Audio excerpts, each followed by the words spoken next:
그 얘기를 지금 여기서 설명을 하고 있습니다.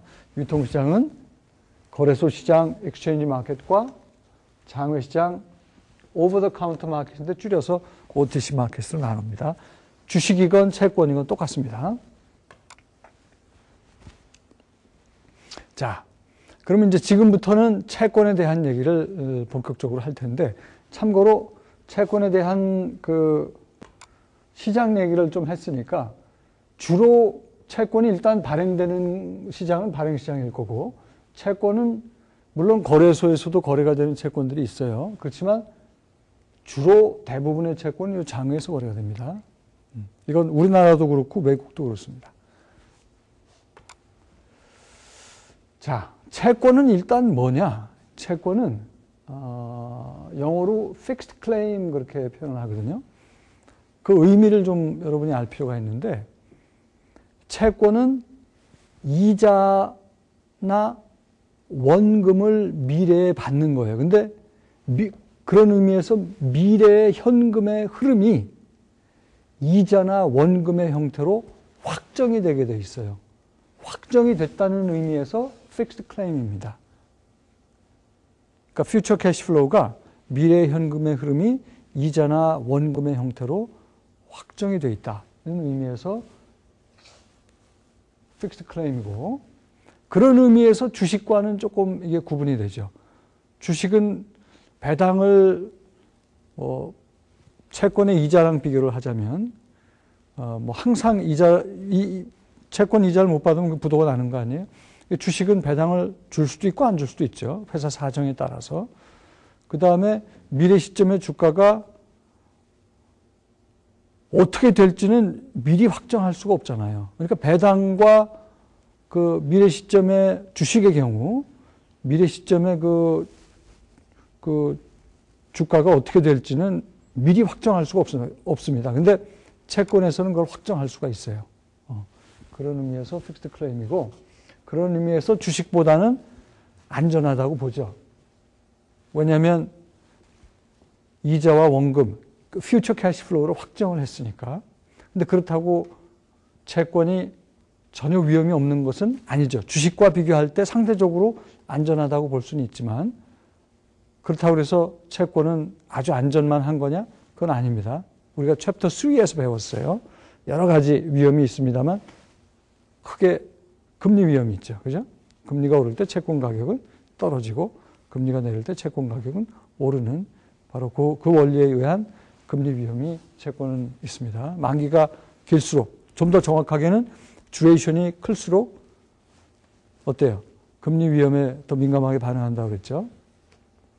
그 다음에 이제 채권은 발행 주체가 누구냐?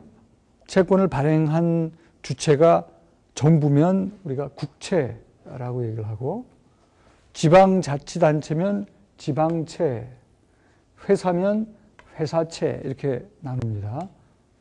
이건 뭐 미국이건 한국이건 뭐 똑같습니다. 물론 이제 뭐 우리나라 같은 경우에는 뭐 공공채라는 것도 있고 무슨 금융채라는 것도 있고 그래요. 그건 나중에 이제 기회가 되면 또 설명을 드리기로 할게요. 채권 모양이 이렇게 생겼습니다. 이건 미국 채권을 얘기하는 거고요. 우리나라 채권도 그 증권박물관에서, 이게 지금 견본이기 때문에 뭐가 이렇게 도장이 찍혔습니다만, 하여튼 우리나라 채권도 뭐 비슷한 모양으로 이렇게 생겼습니다.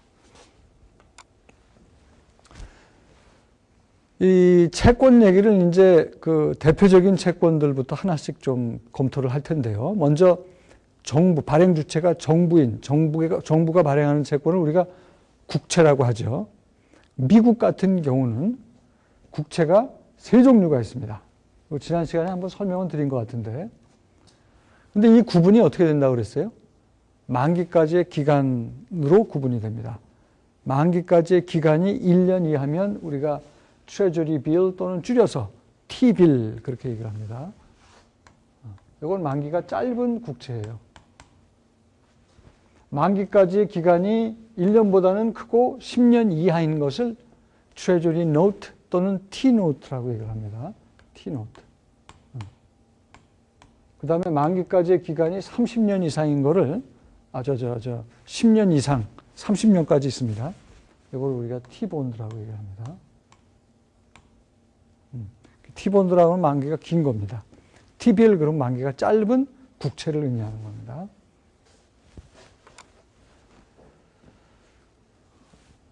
여러분이 이제 우리나라 책을 혹시 보신 분들은 재정증권이란 말도 나오는데 이게 국채랑 같은 의미예요. 정부가 발행했다는 의미입니다. 정부가 망하지 않는다고 보면은 국채는 부도 위험은 없죠. 근데 우리가 금리 공부할 때 배웠지만 그렇다고 국채가 위험이 전혀 없는 건 아닙니다. 왜 그렇죠? 조금 전에 말씀드린 대로 조금 전에 말씀 안 드렸나요? 하여튼 인플레이션 위험에 대해서는 국채도 뭐 어쩔 수가 없는 거예요.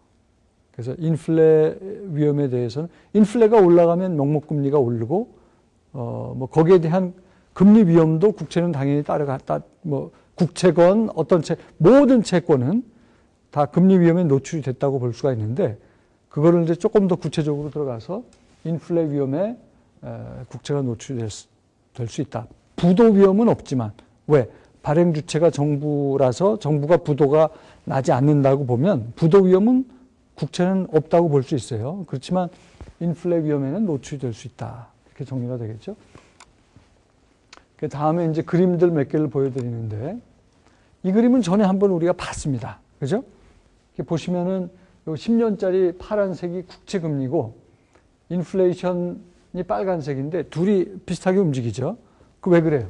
이게 명목금리라서 그렇습니다. 명목금리.